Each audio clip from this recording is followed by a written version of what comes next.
যারা বিবাহিত, দিনের বেলা যদি বিবাহিত কেউ ভালোবাসার আতিশায্যে তার স্ত্রীকে জড়িয়ে ধরে কিংবা কিস করে, এই কিসিং এর কারণে এবং হাগিং এর কারণে, ভালোবাসা প্রকাশ করার কারণে এগুলোতে রোজা ভাঙে না। কিন্তু আমরা সাজেস্ট করব যে এই জাতীয় কাজে যাতে আমরা দিনের বেলা জড়িয়ে না পড়ি।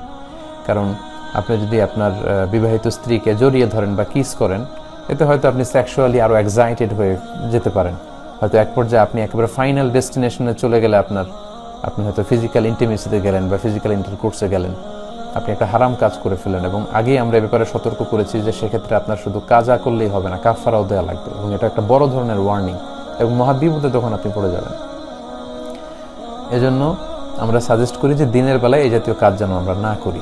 তারপরেও কেউ যদি ভালোবাসার আতিশায্যে দিনের বেলায় আপনার স্ত্রীকে যদি আপনি জড়িয়ে ধরেন বা চুমু খান, এতে কিন্তু আপনার রোজা ইনশাআল্লাহ ভাঙবে না।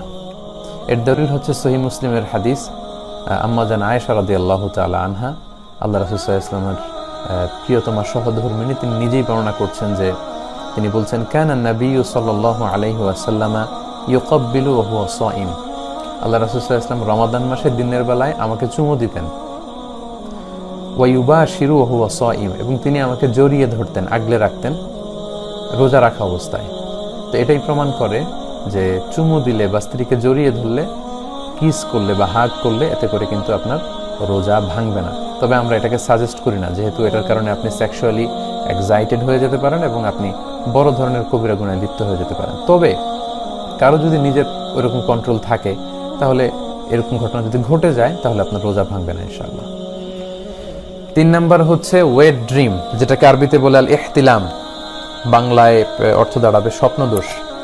অর্থাৎ রমাদানের দিনের বেলা আপনি ঘুমিয়ে আছেন, এমন কিছু হয়তো স্বপ্নে দেখেছেন যেটার কারণে আপনার উত্তেজনা চলে এসেছে এবং সিমেন আউট হয়েছে, দেহ থেকে বীর্যপাত হয়েছে। তো এটার কারণে কিন্তু আপনার রোজা ভাঙবে না, কারণ আপনি ঘুমিয়েছিলেন। আমরা শুরুতেই শুনেছি যে রুফি আল কালামু আন সালাসা আনিন নাইমি হাত্তা ইয়াস্তাইকিযা, ঘুমন্ত ব্যক্তির উপর থেকে শরীয়তের বিধানকে রহিত করা হয়েছে যতক্ষণ না সে জাগ্রত হয়।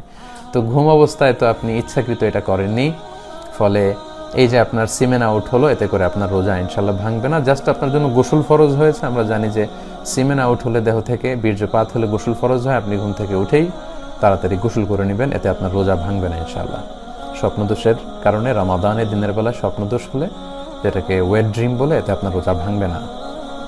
4 নাম্বার হচ্ছে ব্লাড টেস্ট। অনেকে জিজ্ঞেস করে যে হুজুর, রমাদানে রোজা রেখে ব্লাড টেস্ট করা যাবে কিনা?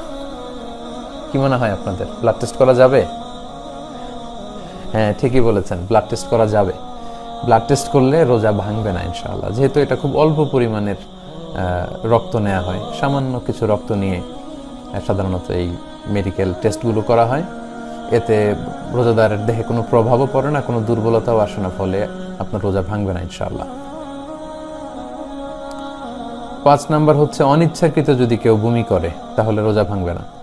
কি কি কাজ করলে রোজা ভেঙে যায়? সেক্ষেত্রে আমরা বলেছিলাম যে ইচ্ছা করে রোজা অবস্থায় যদি কেউ বমি করে, তাহলে তার রোজা ভেঙে যায়। তাহলে ওই হাদিস থেকে আমরা বুঝতে পারছি যে অনিচ্ছাকৃত যদি কারো বমি আসে, এবং ওই হাদিসটা আমরা উল্লেখ করেছি যে অনিচ্ছাকৃত যদি কেউ ভমিটিং করে ফেলে, তাহলে কিন্তু ওই ভমিটিংয়ের কারণে তার রোজা ভাঙবে না ইনশাআল্লাহ। 6 নম্বরে হচ্ছে নোজ ব্লিডিং, নাক দিয়ে অনেক সময় রক্ত পড়ে অনেকের, এতে রোজা ভাঙবে কিনা? না, এতে যেহেতু অল্প রক্ত, এটা কোনো প্রভাব ফেলে না দেহে, এতে করে ইনশাআল্লাহ রোজা ভাঙবে না। রমজান মাসে অনেকের দাঁত ফেলা লাগতে পারে, রিমুভিং টুথ ডিউরিং রমাদান। তো যদি কারো দাঁত পড়ে যায় বা দাঁত ফেলতে হয়, দাঁত ফেলার কারণে যে সামান্য ব্লিডিং হয়, এতে ইনশাআল্লাহ আপনার রোজা ভাঙবে না। 8 নম্বর হচ্ছে ইনজেকশন।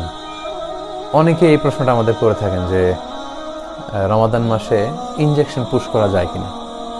জি, এটার উত্তর হচ্ছে রমাদানে আপনি ইনজেকশন পুশ করতে পারবেন, যদি সেই ইনজেকশনটা সিম্পল পেইন কিলার ইনজেকশন হয়, ব্যথানাশক ইনজেকশন, অথবা অ্যান্টিবায়োটিক ইনজেকশন হয়।